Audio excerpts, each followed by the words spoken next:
Focus on ഫൈനാൻസിന്റെ കഴിഞ്ഞ ആഴ്ചയിലെ റിവ്യൂവിൽ ഓഹരി വിപണിയുടെ പ്രകടനം വലിയ കുതിപ്പിലേക്കായിരിക്കും നയിക്കുക എന്ന് സൂചിപ്പിച്ചിരുന്നു.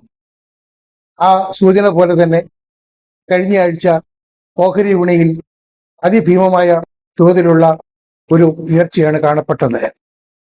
നിഫ്റ്റി ഒരു വർഷത്തിനിടയിലെ, കൃത്യമായി പറഞ്ഞാൽ കഴിഞ്ഞ 52 ആഴ്ചകൾക്കിടയിലെ ഏറ്റവും ഉയർന്ന നിലവാരത്തിൽ എത്തുന്നതാണ് കണ്ടത്. അതുപോലെ തന്നെ ബാങ്ക് നിഫ്റ്റി ആണെങ്കിൽ ചരിത്രത്തിലെ തന്നെ ഏറ്റവും ഉയർന്ന നിലവാരത്തിലേക്ക് എത്തുന്നതും കണ്ടു. ഈ സാഹചര്യത്തിലാണ് ഫോക്കസ് ഓൺ ഫൈനാൻസ് വരും ദിവസങ്ങളിലെ ഓഹരി വിപണിയുടെ പ്രകടനം സംബന്ധിച്ച റിവ്യൂ അവതരിപ്പിക്കുന്നത്. വലിയ പ്രത്യേകതകളുള്ള ഒന്നാണ് വരുന്ന ആഴ്ച എന്ന് പറയുന്നത്. അതായത് ഓഹരി വ്യാപാരം വെറും 3 ദിവസത്തിൽ ഒതുങ്ങും എന്നതാണ് ഒരു പ്രത്യേകത. ഇത്ര ഹ്രസ്വമായ ഒരു വ്യാപാര വാരം വളരെ അപൂർവമാണ്. അതിന് കാരണം 2 ദിവസം ദീപാവലി പ്രമാണിച്ച് നാഷണൽ സ്റ്റോക്ക് എക്സ്ചേഞ്ചും അതുപോലെ തന്നെ ബോംബെ സ്റ്റോക്ക് എക്സ്ചേഞ്ചും പ്രവർത്തിക്കുന്നതല്ല. ബാക്കി 3 ദിവസങ്ങൾ മാത്രമാണ് പ്രവൃത്തി ദിവസം. അതായത് തിങ്കൾ, വ്യാഴം, വെള്ളി ദിവസങ്ങളിൽ മാത്രമാണ് പതിവ് രീതിയിലുള്ള വ്യാപാരം. വരുന്ന ആഴ്ചയുടെ മറ്റൊരു പ്രത്യേകത എന്ന് പറയുന്നത് ഒക്ടോബർ 21 ഒരു പ്രത്യേക സെഷൻ വ്യാപാരം ഉണ്ടായിരിക്കും എന്നതാണ്. ഉച്ചയ്ക്ക് 1:45 മുതൽ 2:45 വരെ 1 മണിക്കൂർ നീളുന്ന പ്രത്യേക ട്രേഡിംഗ് സെഷനാണത്. അതായത് മുഹൂർത്ത വ്യാപാരം എന്നാണ് അതിന് പറയുക. ഈ മുഹൂർത്ത വ്യാപാരം നടക്കുന്നത് ഒക്ടോബർ 21 മുഹൂർത്ത വ്യാപാരത്തിന്റെ പ്രത്യേകത എന്ന് പറയുന്നത് ഹൈന്ദവ സാമ്പത്തിക വർഷമായ സംവത്ത് 2082 ആദ്യത്തെ ദിവസമാണ്, തുടക്ക ദിവസമാണ് ഒക്ടോബർ 21. എല്ലാ വർഷവും സാമ്പത്തിക വർഷത്തിന്റെ ആദ്യ ദിവസം ഇതുപോലെ പ്രത്യേക മുഹൂർത്ത വ്യാപാരം നടത്താറുണ്ട്. ഇതിന് പിന്നിലൊരു വിശ്വാസം കൂടിയുണ്ട്. അതായത് സാമ്പത്തിക വർഷത്തിന്റെ ആദ്യ ദിവസം കൈവരിക്കുന്ന നേട്ടം അത് ആ വർഷം മുഴുവൻ നിക്ഷേപകന് ലഭിക്കും എന്നൊരു വിശ്വാസവും പ്രതീക്ഷയുമാണ് ഉള്ളത്. ആ വിശ്വാസവും പ്രതീക്ഷയും പലപ്പോഴും ഫലിക്കാറുമുണ്ട്. കഴിഞ്ഞ വർഷം മുഹൂർത്ത വ്യാപാരത്തിൽ സെൻസെക്സിൽ 335 പോയിന്റിന്റെ വർധനയാണ് ഉണ്ടായത്. നിഫ്റ്റിയിൽ 99 പോയിന്റിന്റെ വർധന കണ്ടു. കഴിഞ്ഞ ദീപാവലി മുതൽ ഈ ദീപാവലി വരെയുള്ള ദിവസങ്ങളിൽ ഓഹരി വിപണി വലിയ തോതിൽ കുതിക്കുന്നതാണല്ലോ കാണപ്പെട്ടത്. ഈ വർഷവും അങ്ങനെയുള്ള നേട്ടം ഈ മുഹൂർത്ത വ്യാപാരത്തിൽ ആവർത്തിക്കുമെന്ന പ്രതീക്ഷയാണ് നിക്ഷേപക സമൂഹത്തിനുള്ളത്. ഫോക്കസ് ഓൺ ഫൈനാൻസ് അതിൻ്റെ എല്ലാ പ്രേക്ഷകർക്കും ദീപാവലി ആശംസകൾ നേരുന്നു എന്ന് മാത്രമല്ല, എല്ലാ നിക്ഷേപകർക്കും എല്ലാ ദിവസവും നേട്ടത്തിൻ്റെതായിരിക്കട്ടെ എന്ന് ആശംസിക്കുകയും ചെയ്യുന്നു.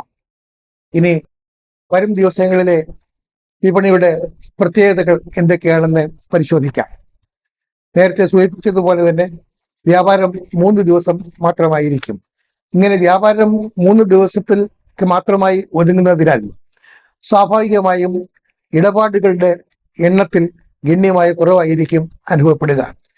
ഇടപാടുകളുടെ എണ്ണത്തിലുണ്ടാകുന്ന ഗണ്യമായ കുറവിന് പുറമെ വ്യാപാരത്തിന്റെ അളവിലും വ്യാപാര തോതിലും വലിയ തോതിലുള്ള കുറവ് തന്നെയായിരിക്കും അനുഭവപ്പെടുക.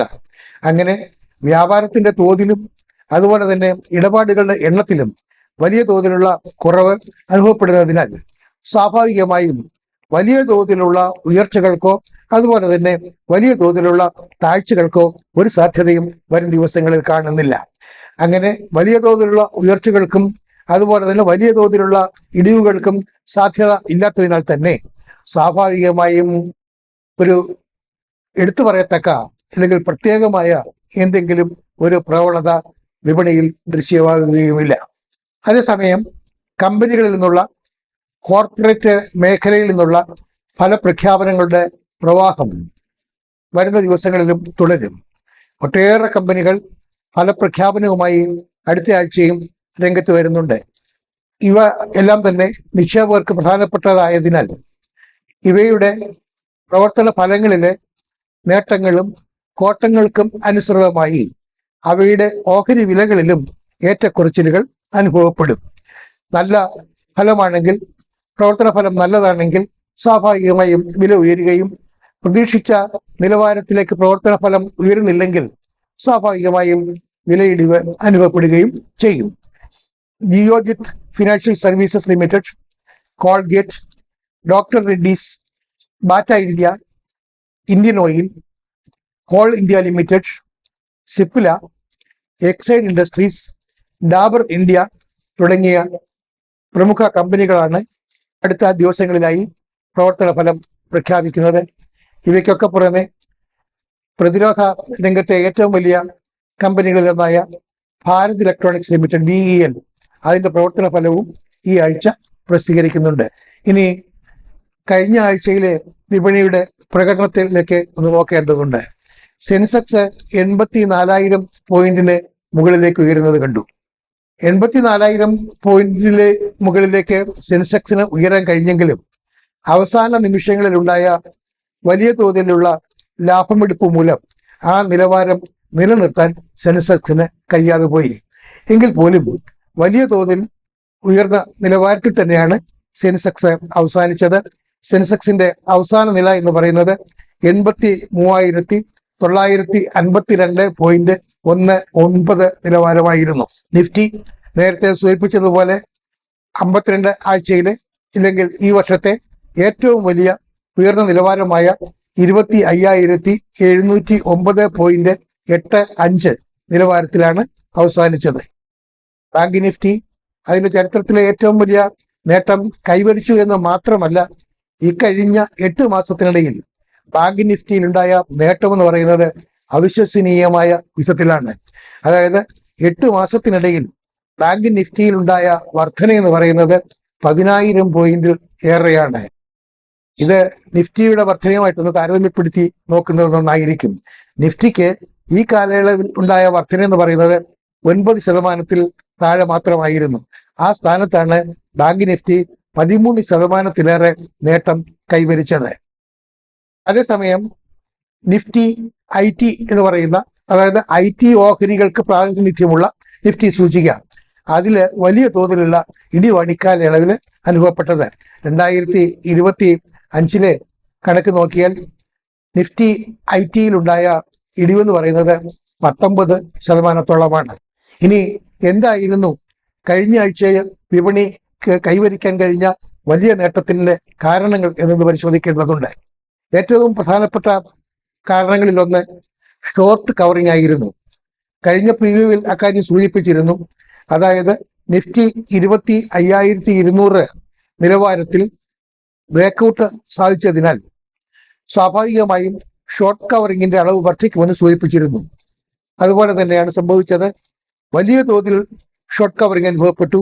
ഷോർട്ട് കവറിംഗിലുണ്ടായ തിരക്ക് ഓഹരി സൂചികകളെ കൂടുതൽ ഉയരത്തിലേക്ക് എത്തിക്കുന്നതിന് സഹായകമാകുകയും ചെയ്തു. മറ്റൊന്ന് വിദേശ ധനസ്ഥാപനങ്ങളിൽ നിന്നുള്ള പണപ്രവാഹമായിരുന്നു. കഴിഞ്ഞ ഒക്ടോബർ 7 മുതൽ 17 വരെയുള്ള കണക്ക് പരിശോധിച്ചപ്പോൾ കണ്ടത്, ഇത്രയും ദിവസങ്ങളിലായി വിദേശ ധനസ്ഥാപനങ്ങൾ ഇന്ത്യയിലെ ഓഹരി വിപണിയിൽ നിന്ന് വാങ്ങിയത് ഏതാണ്ട് 4,000 കോടി രൂപയ്ക്ക് മുകളിലുള്ള ഓഹരികളാണ്. ഇത്ര ഭീമമായ തോതിൽ വിദേശ ധനസ്ഥാപനങ്ങൾ അടുത്ത കാലത്തെങ്ങും ഇന്ത്യൻ ഓഹരി വിപണിയിൽ നിന്ന് ഓഹരികൾ വാങ്ങിക്കൂട്ടിയിട്ടില്ല. വിദേശ ധനസ്ഥാപനങ്ങൾ വലിയ തോതിൽ ഇന്ത്യൻ വിപണിയിലേക്ക് ആകർഷിക്കപ്പെടാൻ പോകുന്നു എന്നതിന്റെ സൂചനയായി വേണമെങ്കിൽ ഇതിനെ കണക്കാക്കാവുന്നതുമാണ്. ഇതിനൊക്കെ പുറമെ വിപണിയെ ഉയർച്ചയിലേക്ക് നയിച്ച മറ്റൊരു ഘടകം എന്ന് പറയുന്നത് ദീപാവലി പ്രമാണിച്ചുള്ള ഉത്സവ അന്തരീക്ഷമാണ്. ഈ ഉത്സവ അന്തരീക്ഷവും വിപണിയുടെ കയറ്റത്തിന് വലിയ തോതിൽ സഹായകമായി. ഇവയ്ക്കൊക്കെ പുറമെ IPOകളുടെ എണ്ണത്തിൽ താരതമ്യേന കുറവാണ് കഴിഞ്ഞ ആഴ്ച അനുഭവപ്പെട്ടത്. IPOകളുടെ എണ്ണത്തിൽ ഗണ്യമായ കുറവുണ്ടായതിനാൽ നിക്ഷേപകരുടെ താല്പര്യങ്ങൾ പൂർണ്ണമായും ഈ ദ്വിതീയ വിപണിയിലേക്ക് അല്ലെങ്കിൽ സെക്കൻഡറി മാർക്കറ്റിലേക്ക് ലഭിച്ചു. അതുകൊണ്ട് തന്നെ സെക്കൻഡറി മാർക്കറ്റിൽ വില സൂചികകൾക്ക് ഉയരാൻ സാധ്യമാകുകയും ചെയ്തു. ഇനി വരും ദിവസങ്ങളിൽ ഓഹരി വിപണിയുടെ പ്രകടനം എങ്ങനെയായിരിക്കുമെന്ന് ഒന്ന് പരിശോധിക്കാം. നിഫ്റ്റി 25,700 പോയിന്റിൽ ക്ലോസ് ചെയ്തിരിക്കുന്നതിൽ നിന്ന് ഒന്ന് വ്യക്തമാണ്. അതായത് നിഫ്റ്റിക്ക് നിലവിലെ പിന്തുണ എന്ന് പറയുന്നത് 25,500 പോയിന്റിലേക്ക് ഉയർന്നിരിക്കുന്നു. 25,500 പോയിന്റിലേക്ക് നിഫ്റ്റിക്കുള്ള പിന്തുണ ഉയർന്നിരിക്കുന്നു എന്നതിന് മറ്റൊരർത്ഥം കൂടിയുണ്ട്. അതായത് അത് ശക്തമായ പിന്തുണയുടേതാണ് എന്നർത്ഥം. അതിനാൽ വരുന്ന ദിവസങ്ങളിൽ ആ പിന്തുണയ്ക്ക് എന്തെങ്കിലും ഇടിവ് സംഭവിക്കുന്നു കരുതാൻ ഒരു ന്യായവും കാണുന്നില്ല. ഇനി റെസിസ്റ്റൻസ് അല്ലെങ്കിൽ പ്രതിരോധം, അതിന്റെ നിലവാരം പരിശോധിക്കുകയാണെങ്കിൽ 25,700 ഇപ്പോൾ വിപണി അവസാനിച്ചിരിക്കുന്നത് എന്നതിനാൽ അത് തന്നെ വരും ദിവസങ്ങളിലെ പ്രതിരോധ നിലവാരമായി തുടരാനാണ് സാധ്യത. പോരാത്തതിന് വ്യാപാര ദിനങ്ങളുടെ എണ്ണം തീരെ കുറവായതിനാൽ വലിയ തോതിലുള്ള ഒരു മുന്നേറ്റം പ്രതീക്ഷിക്കാത്തതിനാലും ഈ നിലവാരം തന്നെ ആയിരിക്കും പ്രതിരോധത്തിനും അനുഭവപ്പെടുക എന്ന് പറയാം. എന്തായാലും വളരെ ശോഭനമായ ഒരു ദീപാവലി ഫോക്കസ് ഓൺ ഫൈനാൻസ് എല്ലാ പ്രേക്ഷകർക്കും ആശംസിക്കുന്നു. ഒരു കാര്യം കൂടി പറയാനുണ്ട്. അതായത് നേരത്തെ സൂചിപ്പിച്ചതുപോലെ ഒട്ടേറെ കമ്പനികളുടെ പ്രവർത്തന ഫലം ഈ ആഴ്ച പ്രഖ്യാപിക്കുന്നുണ്ട്. അവയെല്ലാം തന്നെ ആ തീയതികളൊക്കെ തന്നെ നിക്ഷേപകരെ സംബന്ധിച്ചിടത്തോളം വളരെ പ്രധാനപ്പെട്ടവയായതിനാൽ ആ തീയതികൾ ഏതൊക്കെയാണ് എന്ന് പരിശോധിക്കുന്നതിന് ഫോക്കസ് ഓൺ ഫൈനാൻസിന്റെ തന്നെ മറ്റൊരു വീഡിയോ കഴിഞ്ഞ ദിവസം പുറത്തിറങ്ങിയിട്ടുണ്ട്. അത് ശ്രദ്ധിക്കാൻ താല്പര്യം.